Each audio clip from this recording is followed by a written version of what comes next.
अस्सलाम वालेकुम नाज़रीन, आप देख रहे हैं प्रोग्राम दो टोक। मैं हूं किरण नाज। दुनिया भर में अमन का खुद साख्ता ठेकेदार, दुनिया की सिक्योरिटी का अपने तौर चौकीदार, हर दूसरे मुल्क के सलामती के मामले में टांग अड़ाने वाला अमरीका, लेकिन खुद अमरीका के अंदर आम शहरी से लेकर साबिक और मौजूदा सदर तक महफूज नहीं है।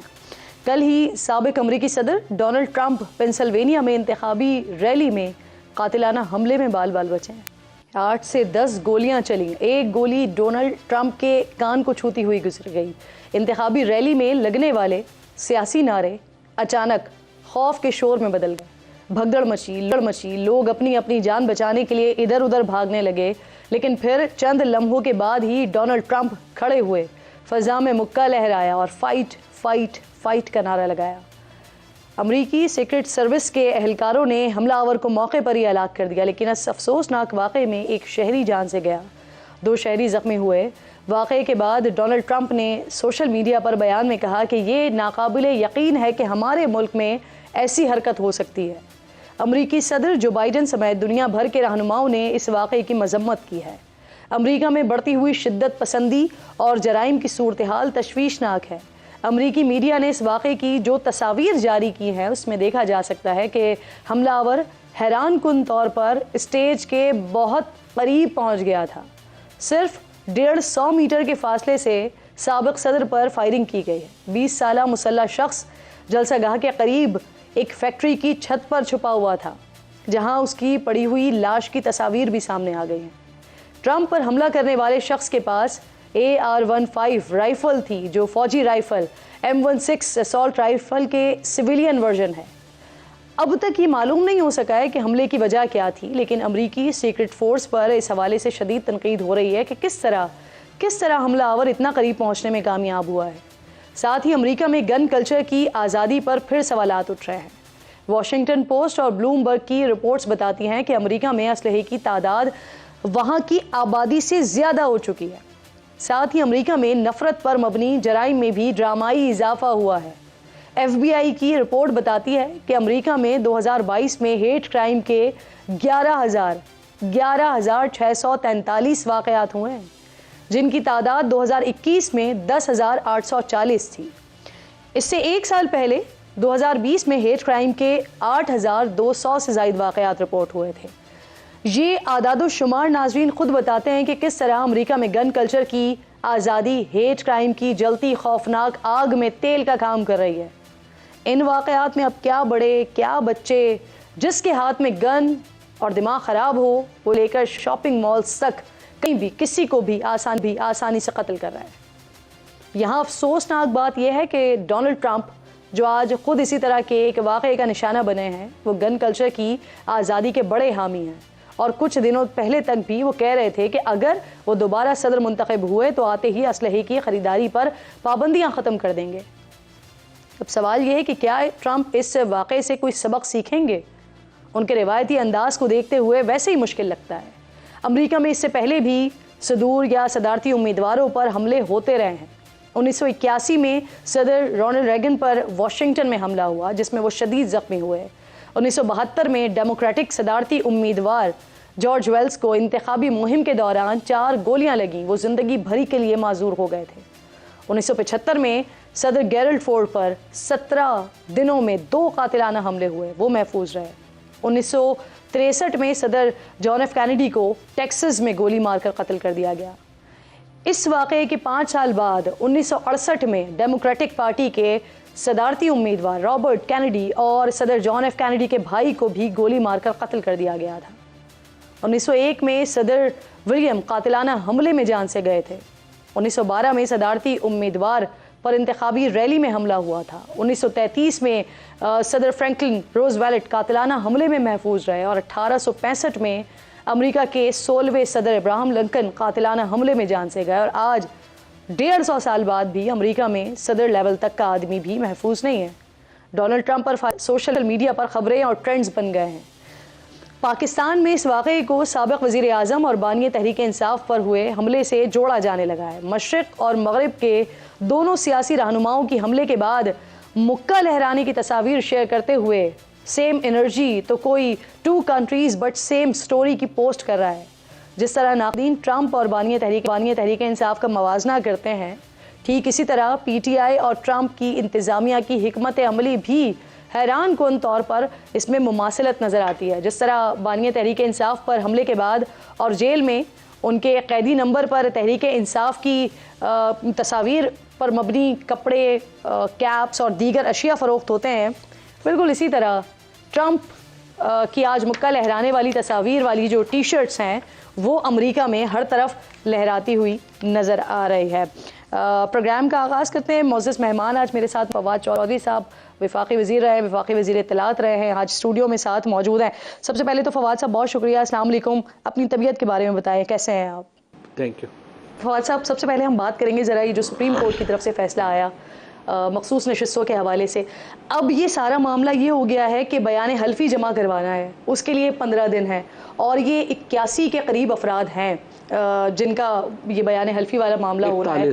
41 ये ऑलमोस्ट सर ये सारे मिला के 81 जो पहले जो 39 है वो तो डिक्लेयर कर दिए ना पीटीआई के, बाकी जो 41 है उनके कराने हैं। सिर्फ 41 के बयान हल्फी जमा करवाने, ठीक है। तो आज असद कैसर साहब ये दावा करें कि उनके जो एमएन है अमीर सुल्तान साहब, उनको अगवा कर लिया गया है। तो ये जो 15 डेज हैं इसमें जो मामलात करने हैं, बयान हल्फी जमा करवाना है, ये इतना आसान होगा सर?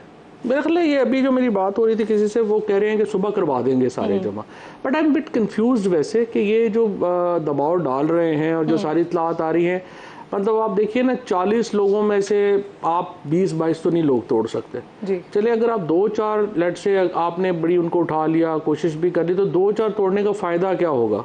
क्योंकि जो औरतों की एक सीट है पंजाब में वो अराउंड 10.2 के ऊपर एक सीट बनती है, तो इसका मतलब ये है कि आप एक सीट भी और ख़वातीन की तो ले नहीं सकते।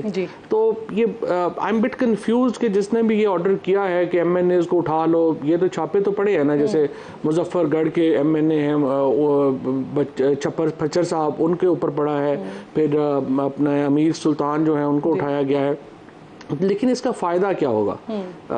मुझे तो कोई समझ नहीं आती, सवाए इसके कि आपने सुप्रीम कोर्ट को बताना है कि आपकी इज़्ज़त हम नहीं करते, एक्सेप्ट दैट। और तो मुझे इसकी कोई लॉजिक समझ नहीं आती कि जिस तरह से, क्योंकि जो रिएक्शन आया है ना हुकूमत का वो बड़ा आई वुड से हम लोग जिस तरह पंजाबी में कहते हैं ना पौंथराया हुआ वो आया है। अब इसकी उर्दू पता नहीं क्या होगी, बट आई थिंक बड़ी कंफ्यूज्ड किस्म का, हाँ मतलब नियरेस्ट वर्ड कुड बी बौखलाया हुआ।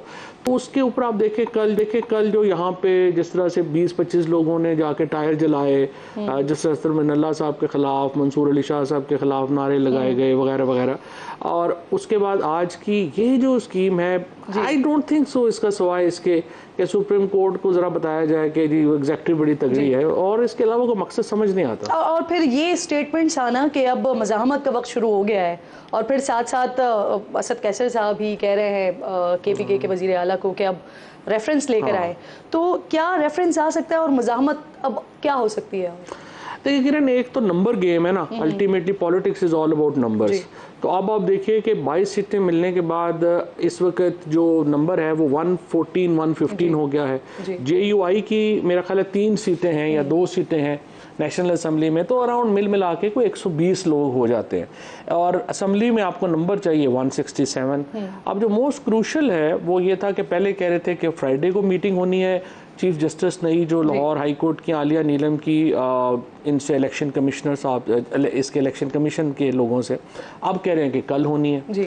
अच्छा, अब वहाँ पे तकरीबन आई थिंक 50 ऑड जो सीटें हैं वो फॉर्म 47 के जो मामलात हैं वो वहाँ पे पेंडिंग हैं। सो हुकूमत का दिल जो है वो बड़ा बैठ रहा है कि जो 4 जजेस जिनको ये कहते हैं कि चेंज किया जाए, वो लाहौर हाई कोर्ट के बड़े रिस्पेक्टेड जजेस हैं, बड़े जजेस हैं। अच्छा, अब इनको अगर मेरे ख्याल में जो सुप्रीम कोर्ट का कल का फैसला है, जिस तरह से चार्जशीट हो गया इलेक्शन कमीशन, अब बड़ा मुश्किल हो गया है चीफ जस्टिस लाहौर के लिए इलेक्शन कमीशन की बात मानना। तो इसका मतलब है कि नेक्स्ट 40 डेज में अगर 40 सीट्स टर्न हो गई, क्योंकि देखे ना सीधा है तो सारे जाली फ्रॉड के ऊपर ही बैठे हुए ना, उन्होंने तो सिर्फ 45-47 कंपैरिजन करना है, तो ये हुकूमत तो फारग हो जाती है। तो इसलिए एक बौखलाहट तो बहुत ज़्यादा है। नाउ आई थिंक कि जो स्ट्रैटेजी है उसमें अभी तक तो यही है कि देखो ना, कोरिजन के ऊपर ही सारी स्ट्रैटेजी बेस्ड है ना, पॉलिटिक्स तो है कोई नहीं स्ट्रैटेजी में, एंगेजमेंट है कोई नहीं, तो कैसे इसको बनाएंगे? आपने 125 के 125 जजेस को टेक ऑन करना है, सो आई एम ऑल्सो कंफ्यूज। आप देखते हैं कि and what about this chief minister, आपको लगता है कि वो रेफरेंस भेजेंगे जैसा उनको कहा जा रहा है, रेफरेंस भेजें? चीफ मिनिस्टर साहब से मेरी बात हुई थी, चीफ मिनिस्टर साहब से मेरी बात हुई थी कल, और वो इन्हीं लाइंस पे सोच रहे हैं। चीफ मिनिस्टर इन्हीं लाइंस पे सोच रहे हैं, और वो जो हैं वो समझते हैं कि चीफ इलेक्शन कमिश्नर और कमीशन को कुछ दिन दिए जाएं और कहा जाए कि इतने दिनों में आप रिज़ाइन करें, तो फिर जो है कोई कॉन्सिक्वेंस हम नहीं लेंगे, लेकिन अगर आप नहीं रिज़ाइन करते तो फिर इट विल हैव कॉन्सिक्वेंसेस। तो अली अमीन गंडापुर इन्हीं लाइंस पे सोच रहा है। सनम जावेद आज फिर उनको गिरफ्तार कर लिया गया। अब किस मुकदमे में गिरफ्तार हुए? मुझे नहीं पता किस मुकदमे में गिरफ्तार हुआ है, और कहते हैं अभी जो है अली इशफाक कह रहे हैं कि अभी पता नहीं है उन्हें कि क्या FIR आई है, क्या हुआ है, और it's very unfortunate. Ali Ishfaq चूँकि मेरे भी केस में वकील हैं कईयों में, तो एक्चुअली जो मैंने स्टोरी सुनी है, मेरी बीवी भी वहीं पे थी, और तो उनसे मैंने समझा कि क्या हो रहा था वहाँ पे और क्या हुआ, तो उन्होंने मुझे बताया कि कोई FIR भी नहीं दी, कुछ भी नहीं किया। और बट देखो सवाल ये है, मैं हैरान हूँ। आज देखें हमला हुआ ट्रम्प के ऊपर, and look at the reaction of Biden, कितना स्टार्क डिफरेंस है पाकिस्तान में और उसमें। देखें डेमोक्रेसीज के अंदर, या जो डेमोक्रेसी को छोड़ें कोई भी सिस्टम हो, थोड़ा बहुत रख रखाव रखना होता है, दूसरे को भी जगह देनी होती है। हर एक को दीवार से लगा के आप जो है अगर करेंगे तो कितनी देर चलेगा। हर चीज़ कोरियन के ऊपर तो बेस नहीं होती, कोई एंगेजमेंट के ऊपर बात होती है। आप उसका जो भी कसूर हो, 14 महीने से आपने लड़की को जो है वो जेल में रखा हुआ है, यास्मीन राशिद जेल में रखा हुआ है, आलिया हमजा जेल में रखा हुआ है, बाकी मतलब there has to be limit to the जुल्म ना। और इसलिए प्रॉब्लम जो है वो ये आ रहा है कि हमें लग रहा है कि पूरी सोसाइटी जो है ना, उसको हमने उसका मॉरल कंपस ख़त्म कर दिया है। देख रहे हैं कि पाकिस्तान में लोग कुछ चूहे हैं, इनके ऊपर तजर्बे हो रहे हैं। अब मुझे समझ ये नहीं आ रही है कि देखिए, ये हम दुबई नहीं है, हम सिंगापुर नहीं है जो 30-30, 35-35 लाख की पॉपुलेशन है। ये 22 करोड़ का मुल्क है। यहाँ पे तकरीबन 5-6 करोड़ जो ब्रदर, इससे भी ज़्यादा जो है ना, वो तो 20 साल के बच्चे हैं जी। अब आप मुझे बताइए कि इतना बड़ी पॉपुलेशन को क्या quarantine is enough to hold them back? आपको कोई अल्टरनेट स्ट्रेटजी तो बनानी है, मुल्क को नॉर्मलाइज तो करना है ना, फॉर गॉड सेक। तो इसमें पॉलिटिशियंस का भी रोल है, एस्टैब्लिशमेंट का भी रोल है, जुडिशरी का भी रोल है। अब अच्छा, ये बात आप सही कर रहे हैं सर। मसला ये है कि अभी चारों तरफ से ना, वो चाहे मैं हुकूमत की तरफ देखती हूँ, चाहे बानी PTI की तरफ देखती हूँ, लेकिन हालात को नॉर्मल करने वाली सिचुएशन दिखाई नहीं देती है। अब इन हालात में कैसे हालात नॉर्मल होंगे कि जब आज भी हम देखते हैं कि बानी PTI जेल में बैठे हुए हैं, लेकिन मौजूदा अस्करी क़यादत पर, मौजूदा आर्मी चीफ पर बराह रास्त तनकीद कर रहे हैं, फिर कैसे हालात नॉर्मल की तरफ होंगे? हालात को नॉर्मलाइज किसने करना है? हालात को नॉर्मलाइज करने के लिए स्टेप्स तो लेने हैं जिसके पास ताकत है। इमरान खान जेल में है, पार्टी पूरी जेल में है, तो नॉर्मलाइज तो करना है ना जिनके पास ताकत है। अब हमारी गलती हुई है माजी में कि हमने एक जो कम्युनिकेशन थी वो ख़त्म हो गई, और उससे बहुत सारी गलतफहमियां भी हैं, बहुत सारी। ये कब हुआ था एग्जैक्टली? क्योंकि आप पहले भी ये बात कर चुके हैं कि राब्ता मुनक़ता हो गया था, तो ये एग्जैक्टली राब्ता मुनक़ता हुआ कब था? ये हुआ था जब ये हमारा जो लॉन्ग मार्च था ना 25 मई वाला, उसके बाद ऑलमोस्ट ख़त्म हो गया। मतलब मेरा तो ख़त्म हो गया, तो बाकी लोगों का शायद कुछ अर्से बाद हुआ हो, किसी का पहले होगा, किसी का कम हो गया। तो उसके बाद उससे मेरा ये ख्याल है कि देखें ना, जब राब्ता ही नहीं होगा, मेरा और आपका आपस में बात ही नहीं, तो फिर और आपका सिर्फ मेरे मुखालिफ आपसे बात कर रहे हैं और मेरा पॉइंट ऑफ व्यू नहीं जा रहा। और फवाद साहब, इससे पहले तक, यानी अगर हम स्पेसिफिकली 25 मई को देखते हैं, तो उससे पहले तक ये जो बातें होती हैं, ताहयात एक्सटेंशन की ऑफर की जा रही थी जनरल बाजवा को, ये बातें दुरुस्त हैं? नहीं, ताहयात वगैरह नहीं रही। 6 महीने की ऑप्शन तो दी थी, वो तो टीवी पे दी थी खान साहब ने इलेक्शन करवाने के लिए। इतनी ऑप्शन तो जो है वो दी थी, लेकिन बहरहाल मेरे ख्याल में जहाँ बाजवा साहब जो है, अगर अपनी पहली एक्सटेंशन भी ना लेते तो वो बहुत बड़े आदमी होते। फवाद साहब, ऐसी वैसे क्या मजबूरी थी कि आप लोगों को एक्सटेंशन देनी पड़ी? कुछ ना कुछ तो बैकग्राउंड होते हैं ना। देखो ना, पाकिस्तान में 52-53 से एक इन्वायरमेंट है। इस इन्वायरमेंट में पाकिस्तान, जब जनरल अयूब गए हैं अमेरिका, उसके बाद से पाकिस्तान एक सिक्योरिटी स्टेट है, और यहाँ पे जो हमारी मिलिट्री इस्टेब्लिशमेंट है वो ही पाकिस्तान की जो फैसला साज है वो वही रहे हैं। उसकी वजह से हमारी जंगें हुई हैं, कोरिया वॉर हो गई, वियतनाम वॉर हो गई, अफगान वॉर हो गई। ये इन सारी जंगों की वजह से हम इंटरनेशनल वर्ल्ड में वेस्टर्न पार्टनर हम रहे हैं। हमें पैसे भी वहाँ से आते थे, और हमें इसीलिए आते थे कि हम पार्टनर थे। अब प्रॉब्लम आ गई है। अब जो अगले कम से कम कुछ साल है वो तो डोमिनेट करेगा, यूक्रेन वॉर डोमिनेट करेगी, गजा की जो सिचुएशन है वो डोमिनेट करेगी। हमें समझ नहीं आ रही है इस इलाके में जंग हो नहीं रही, सो हमारी रेलिवेंस ख़त्म हो रही है। अब हमें नज़र आ रहा है कि इकॉनमी हमने खुद बनानी है, हमें पता नहीं चल रहा हमने इकॉनमी कैसे, तो मुल्क को नॉर्मलाइज करेंगे, डेमोक्रेसी लानी पड़ेगी, सोशल चेंज इतनी बड़ी आ गई है। देखो ना, हम 100 साल से इलेक्शन लड़ रहे हैं, वहाँ पे कभी सोचे नहीं था किसी ने औरतों से लहदा वोट मांगने पड़ेंगे। अब तो औरतें लहदा वोट अपना मांग रही हैं। जो बच्चे क्रिकेट खेलते हैं बाहर, वो कहते हैं अबू आपने अपना फैसला करना है, हमने अपना करना है। और अभी मैं पूछ रहा था एक इससे नादरा कवर करता रिपोर्टर, वो कह रहे थे 1.5 करोड़ और वोटर जो है वो ऐड हो रहा है जी।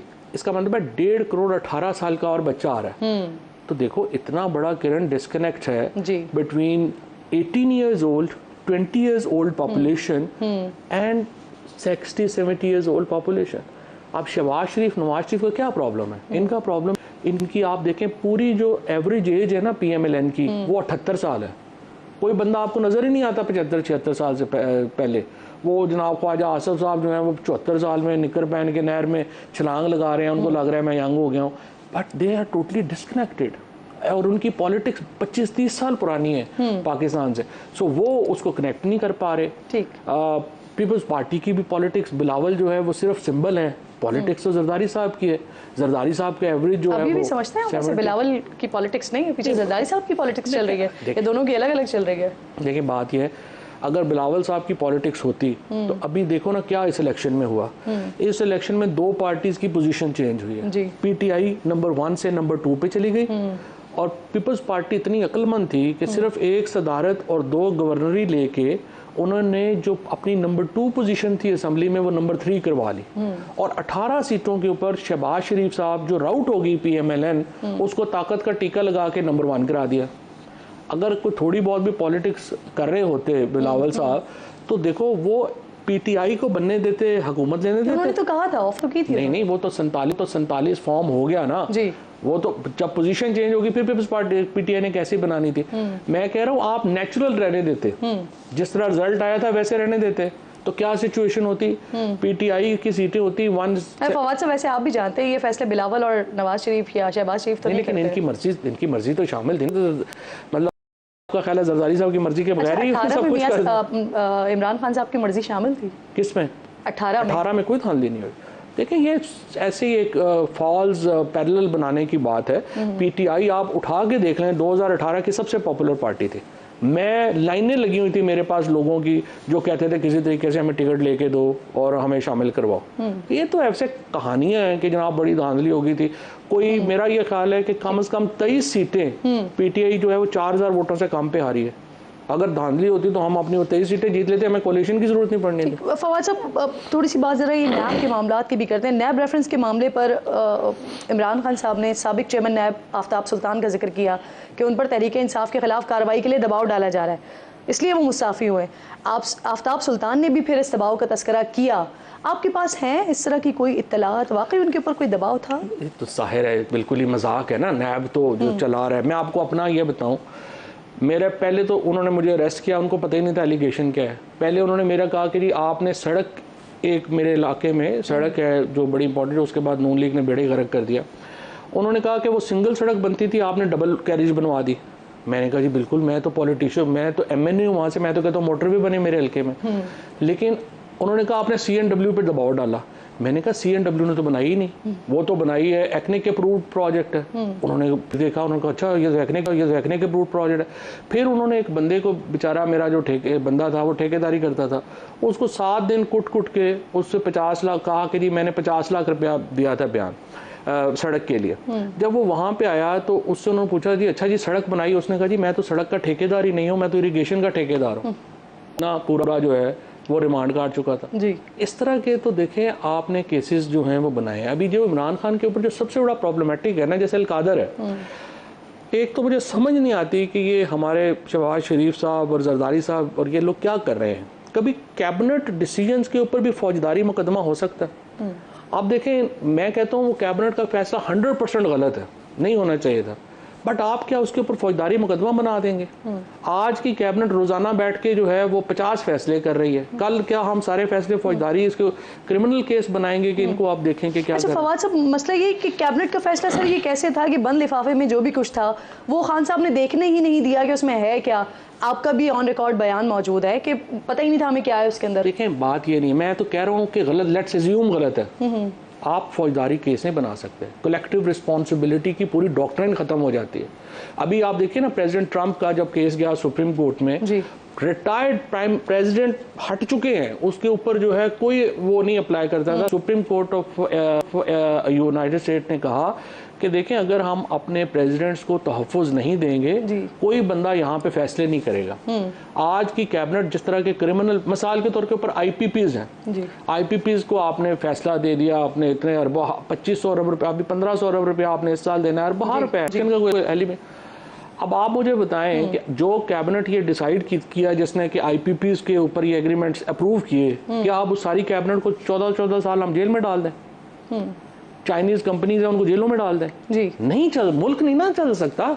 ये एक पूरी कलेक्टिव डिसीजन मेकिंग है, उस कलेक्टिव डिसीजन मेकिंग में फैसला हो गया, नहीं आप उसको चैलेंज कर। फवाद साहब थोड़ा सा आगे बढ़ते हैं। 16 मई जब रिहाई के बाद आप इस्लामाबाद हाई कोर्ट में आए थे, तो उसके बाद आपके रिहाई के ऑर्डर्स आए, फिर ये हुआ कि आप कोई तकरीबन 16-17 घंटे ऑलमोस्ट आप अंदर आए, फिर उसके बाद आप निकले और फिर किसी किस्म की कोई गिरफ्तारी नहीं हुई, कुछ नहीं हुई, आप चले गए अपने घर। इस दरमियान में सर फवाद साहब क्या हुआ था ऐसा, वो 16-17 घंटे जो आप? ये एक्चुअली सारी बातें जो है ना मैंने अपनी किताब में लिखनी है, सारी डिटेल्स जो हैं वो मैंने लिखनी है, जेल के अंदर लिखनी है। आपको पता है हमारे पास बड़ा फुकदान है, किताब बीनी का शौक नहीं है लोगों को, तो लोग ऐसे ही सुनेंगे। इसलिए वो किताब वाले ने दें, फिर उस वक्त ये बातें सारी करेंगे ना, किताब आने के बाद। किताब आने के थोड़ा बाद सा मेरे नाज़रीन को कुछ तो बता दें। नहीं, आप देखें ना, इतना ही मुफ्त बताया जा सकता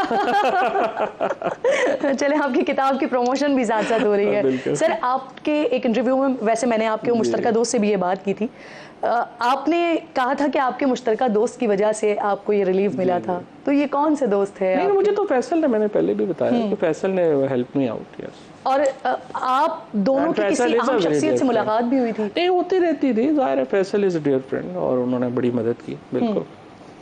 सर, अप्रैल के बाद आप खुलकर बात कर रहे थे या करना शुरू हो गए हैं?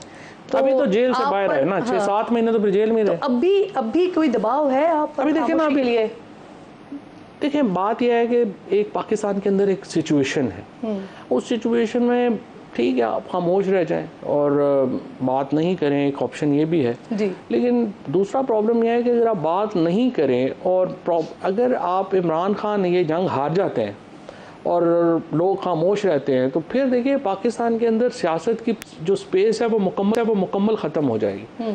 सो इट्स वेरी इंपॉर्टेंट कि आप PTI में हो ना हो, इमरान खान के साथ हो ना हो, इस वक्त इमरान खान का साथ देना ज़रूरी है। तो आई थिंक मेरा जो रीडिंग है वो ये है कि पाकिस्तान के अंदर जो एक बहुत बड़ी सोशल चेंज आई है, उसके नतीजे में पाकिस्तान के अंदर एक ट्रू डेमोक्रेसी आने का चांस है जी। तो उसके लिए ज़रूरी है कि आप इमरान। नहीं फवाद साहब, आपने अपने इंटरव्यू में PTI सोशल मीडिया टीम के हवाले से बात की और आपने कहा कि जो अफराद गिरफ्तार हो रहे हैं वो रऊफ़ हसन साहब के कहने पर गिरफ्तार हुए हैं। एक बात ये, दूसरी सर शिबली फराज साहब के हवाले से आपने कहा कि 6 महीने अपने घर में रहे लेकिन किसी ने उन्हें गिरफ्तार नहीं किया, बल्कि वो वापस आए और आकर फिर सेनेट में लीडर बन गए।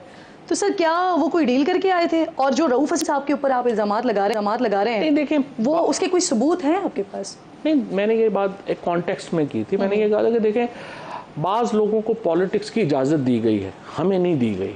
हम तो ट्वीट करते हैं, 2 नए पर्चे हो जाते हैं। 47 केसेस हैं इस वक्त मेरे ऊपर। हम सुबह निकलते हैं, मुल्तान जाते हैं, वहाँ से फैसलाबाद से रावलपिंडी, फिर रावलपिंडी से लाहौर और एल्सवेयर, और इस तरह से हमारा इस्लामाबाद ये चल रहा है। लेकिन बहुत एक ये जो टीम है, इनको मसलन इनको जो है वो ये थोड़ा आप समझिए कि सहूलत हासिल है कि इनके एक भी पर्चा जो है वो नहीं हुआ।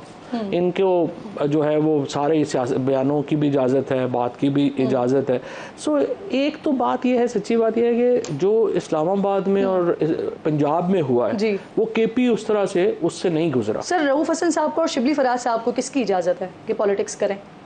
अब मुझे एक्चुअली सच्ची बात यह है कि आप मुझे इतना कहा है, अली अमीन ने, असद कैसर साहब ने, उन्होंने कहा है कि ये तनकीद नहीं करनी, तो I am not actually any criticism नहीं मैं कर रहा। और जाहिर है कि एक कॉन्टेक्स्ट में बात जो है वो होती है, लेकिन मेरा हिकमत अमली के ऊपर क्रिटिसिज्म जो है वो रहा है। और अब भी मेरा एक्चुअली देखिए ना, प्रॉब्लम ये है कि 4-5 लोग जो इस वक्त पीटीआई का जिनका एक्सेस है खान साहब के साथ, जिसमें रऊफ़ हसन शामिल हैं, गौहर हैं, रऊफ़ हसन हैं, शिबली हैं, हामिद खान हैं और उमर अयूब हैं। इसमें उमर के अलावा कोई प्रैक्टिकल पॉलिटिशियन नहीं है और पॉलिटिक्स ऐसा की नहीं हुई किसी ने, जिसकी वजह से देखें ना, अगर इमरान खान को क्या ज़रूरत है, इमरान खान को एक तो रेलिवेंट इंफॉर्मेशन चाहिए, उनको एडवाइस चाहिए, और फिर वो जो हिकमत अमली बनाए उस पर एग्जीक्यूशन प्लान चाहिए। तो उन तक गलत पहुंच रही है इंफॉर्मेशन या हिकमत अमली? देखिए कैपेसिटी नहीं है ना,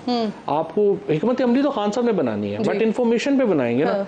तो मैं तो समझता हूँ, सच्ची बात है कि इस वक्त आइडियल चांस जो है, मैं समझता हूँ कि जो महमूद अचकज़ई साहब और असद कैसर साहब हैं, अली अमीन हैं, ये जो लोग हैं सारे, इन लोगों को एक मौका मिलना चाहिए कि ये एक पॉलिटिकल स्ट्रेटजी जो है वो बना सकें और उसको एग्जीक्यूट कर सकें। बिल्कुल ठीक, thank you so much sir, उनका बहुत शुक्रिया। इंपॉर्टेंट गुफ्तगू हो रही थी फवाद चौधरी साहब के साथ। एक छोटा सा ब्रेक लीजिए, ब्रेक के बाद वापस आते हैं।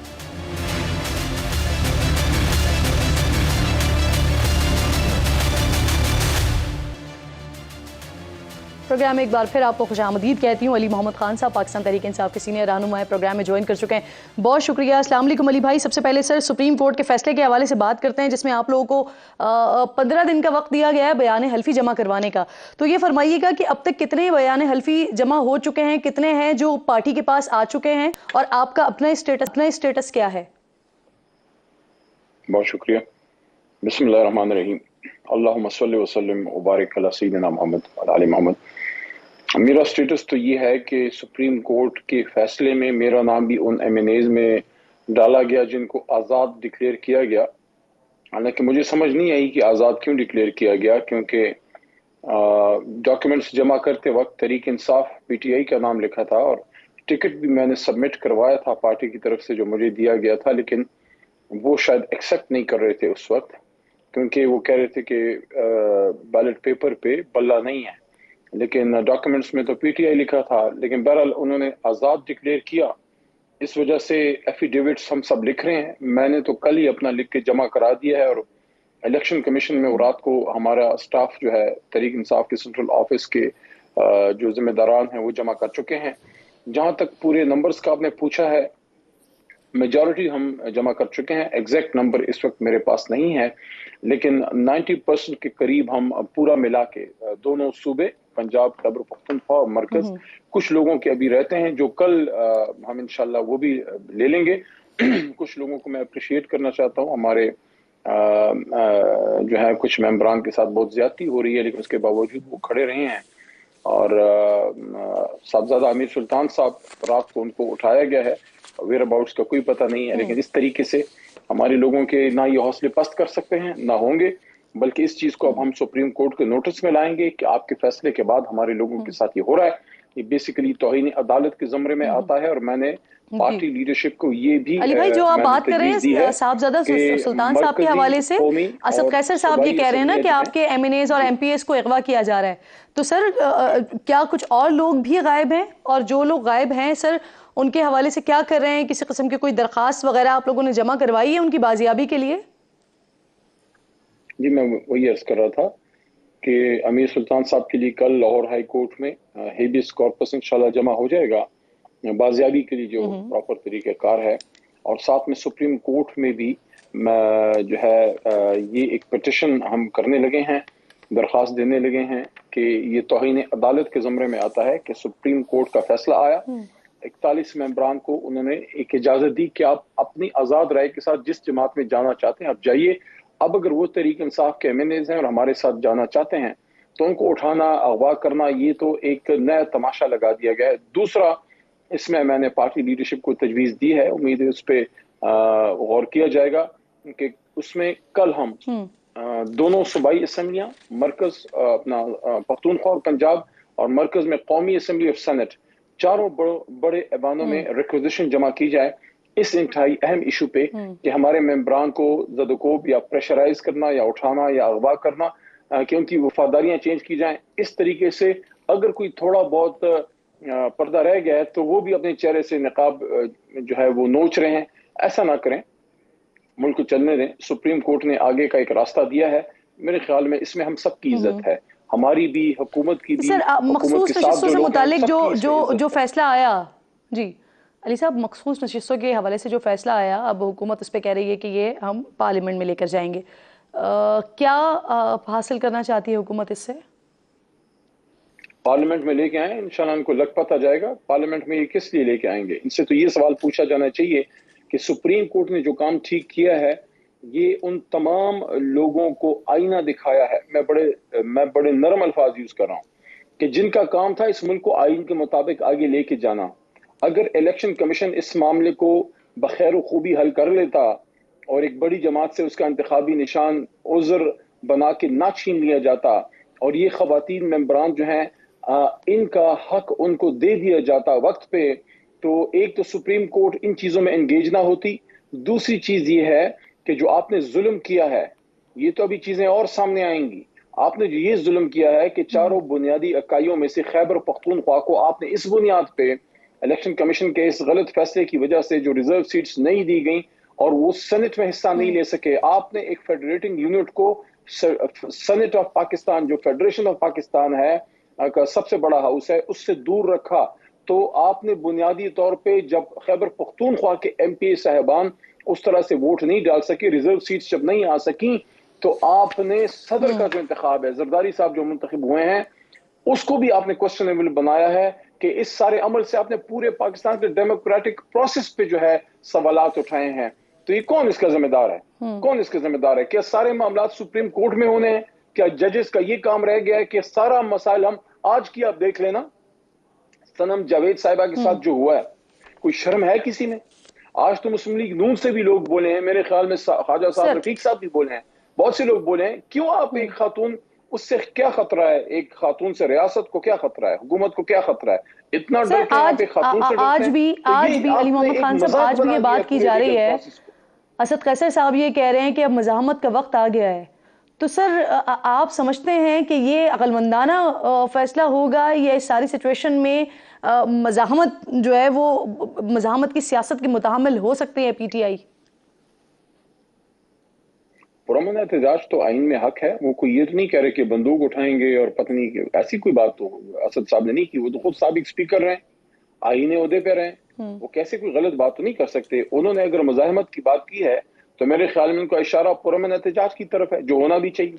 उसमें जलसा भी है, उसमें पुरअमन जुलूस भी है, और उसके साथ साथ आप जो है असेंबली में भी अपनी आवाज भरपूर तरीके से हम उठा रहे हैं, अदालतों में तो जंग लड़ ही रहे हैं, आप देख रहे हैं। लेकिन एक चीज दोबारा मैं ये सवाल उठा रहा हूँ, तमाम अदलिया इसको देख रही है, ये जो इंतजामिया है, जो प्रोसिक्यूशन सर्विस है, जो पुलिस डिपार्टमेंट है, जो आईजी पंजाब का जो खासकर ऑफिस है, उसके साथ साथ जो फेडरल इन्वेस्टिगेटिंग एजेंसी है, जो जितना भी हमारा निजाम है, जुर्म के खिलाफ जो हरकत में आता है, एक खातून के पीछे जिस तरह से पड़ा हुआ है, इससे क्या ये साबित नहीं हो रहा कि सारा कुछ पॉलिटिकल प्रोसिक्यूशन हो रही है? आज अगर ये खातून अदालत के हुक्म से रिहा होगी थी, घर चली जाती, तो कौन सा कोई उससे पंजाब हुकूमत को खतरा था?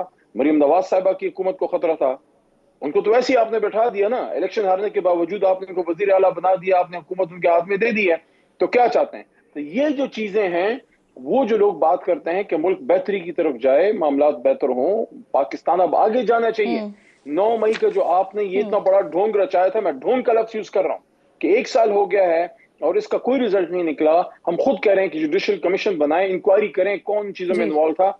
एक साल से लोग मिलिट्री कोर्ट्स में पड़े बेचारे, उनके हाथ पैर बांध के अपने माओ अली मोहम्मद खान साहब, अब आप इसको अगर ढोंग कहते हैं तो चलें, ये आपकी अपनी राय हो सकती है, लेकिन पाकिस्तान की आवाम ने सर वो फुटेजेस, वो वीडियोस भी तो देखे हैं ना, जब इमरान खान साहब अंदर मौजूद थे, उनके बयानात भी तो रिकॉर्ड पर मौजूद है ना, जब उन्होंने इस चीज को अग्री किया कि अगर मुझे गिरफ्तार किया जाएगा तो फिर यही कुछ होगा, ये वाली सारी चीजें भी तो रिकॉर्ड पर मौजूद है ना सर।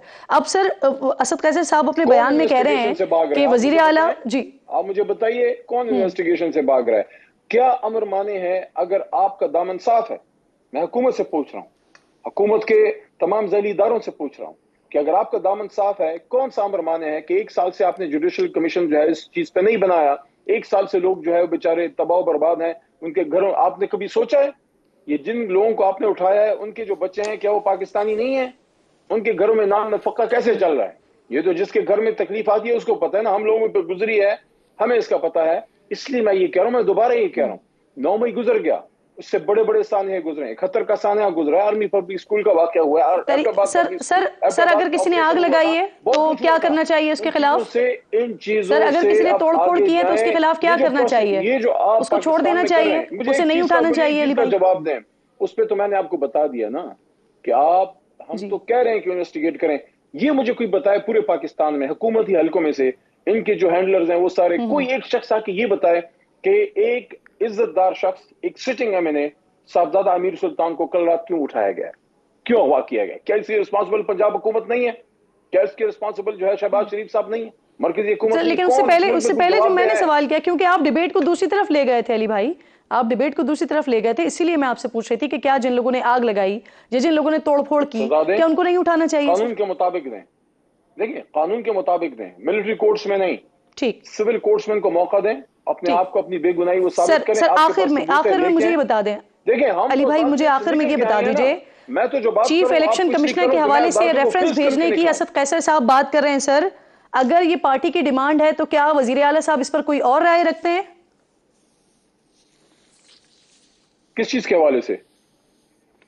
चीफ इलेक्शन कमिश्नर के हवाले से, रेफरेंस भेजने के हवाले से। देखिए चीफ इलेक्शन कमिश्नर साहब ने तो जो किया है पाकिस्तान की जमहूरियत के साथ, और ये जो शब खून मारा गया है, मैंने तो सुप्रीम कोर्ट के सामने खड़े होकर ये बात की है कि जो चीफ जस्टिस साहब ने हुक्म दिया था, रेफरेंस के हवाले से पूछ रही हूं मैं आपसे, कि इलेक्शन आप करें, देखें इलेक्शन आप करें लेकिन क्या आजाद शफाफ होना उसकी सर मैंने थी? सुप्रीम कोर्ट के हुक्म की खिलाफ वर्जी हुई है इलेक्शन कमीशन की तरफ से, और ये जो फैसला आया है इलेक्शन कमीशन के ऊपर, ये एक तरह से इंडाइटमेंट है। क्यों ना रेफरेंस जाए? अली भाई जाना चाहिए। ठीक, बहुत बहुत शुक्रिया आपका, बहुत बहुत शुक्रिया। प्रोग्राम में साथ मौजूद हैं, so sorry to interrupt you sir, मेरे मान भी इंतजार करें। बहुत शुक्रिया आपका साथ मौजूद थे। फारूक सत्तार साहब मरकजी रहनुमा है एमक्यूएम पाकिस्तान से, प्रोग्राम में मुझे ज्वाइन कर चुके हैं, शुक्रगुजार हूँ आपकी। फारूक साहब ये फरमाइए सर, जो मखसूस नशिस्तों के हवाले से सुप्रीम कोर्ट का फैसला आया, एमक्यूएम इस पर अपने तहफ़्फ़ुज़ात का इजहार कर रही है, तो क्या सर सुप्रीम कोर्ट के फैसले पर आप लोग रिव्यू में जाने का ख्याल रखते हैं सर? देखिए तो सारा जो कोalition सियासी जमातें हैं और ख़ास तौर पे PMLN और वज़ीर आज़म शहबाज शरीफ और उनकी टीम मेरे ख़्याल में फ़ैसला करेगी कि रिव्यू में जाना है या नहीं जाना। लेकिन मैं तो बुनियादी तौर पे ये समझता हूँ कि ये इंतहाई मुतनाज़ा फ़ैसला है, पहली बात तो ये। और ज़ाहिर है कि इसमें इंसाफ के तकाज़े इसलिए पूरे होते हुए नज़र नहीं आते कि आइन और क़ानून एक बात कर रहा है, पेशावर हाई कोर्ट के जजेस ने जो इलेक्शन कमीशन की तायद और हिमायत की वो एक बात कर रहे हैं, फिर सुप्रीम कोर्ट ख़ुद जिसने पेशावर हाई कोर्ट के उस फैसले की तौसीक़ की थी, उसने जो फ़ैसला दिया था इस हिमायत और तायद में कि जो रिज़र्व सीट्स हैं, चाहे वो ख़वातीन की हो चाहे वो माइनॉरिटी अक़लियतों की हो, उस पर आज़ाद उम्मीदवार पार्टी रिव्यू में नहीं जाएंगे आप, जबकि वो प्रोसीजर देखिए वो तो मेरे ख्याल में जाना तो चाहिए, वो फॉर्मेलिटी तो पूरी होगी। लेकिन मैं ये कह रहा हूँ कि अगर आइन और क़ानून को देखें, जो क्लॉज 6 है आर्टिकल 51 का और क्लॉज 3 है आर्टिकल 106 का, मैं उसकी तफसील में नहीं जा रहा for the sake of brevity, लेकिन एक ये वाज़े तौर पर नज़र आ रहा है ये ओवर स्ट्रेच्ड इंटरप्रिटेशन है। ये लगता ऐसा है, मैं किसी के जहन में जाके नहीं पढ़ सकता। जो 8 जजेस हैं, मंसूर अली शाह की जो क़यादत में जो फ़ैसला आया, जिन 8 जजों के नाम है, बाकी 5 जजों के नाम उसमें उस वक्त साथ मौजूद नहीं हैं, जिसमें काजी फ़ायज़ ईसा ख़ुद शामिल हैं, जिसमें बाकी 4 जजेस भी हैं। तो ये बिल्कुल उसी तरह का एक मुनक़सिम फ़ैसला है जो जुल्फ़िकार अली भुट्टो की फांसी का भी फ़ैसला था, और फिर उसकी तसीह दुरुस्तगी 30-35 बल्कि 50 साल के बाद जो है वो हुई है, और सुप्रीम कोर्ट ने कहा कि हाँ वो जुडिशल मर्डर था और उनको कत्ल किया गया था। तो मुझे डर लगता है कि ये जो फ़ैसला इतना कंट्रोवर्शियल है, इसको दोबारा किस तरह खुलेगा, सुप्रीम कोर्ट कैसे देखेगी।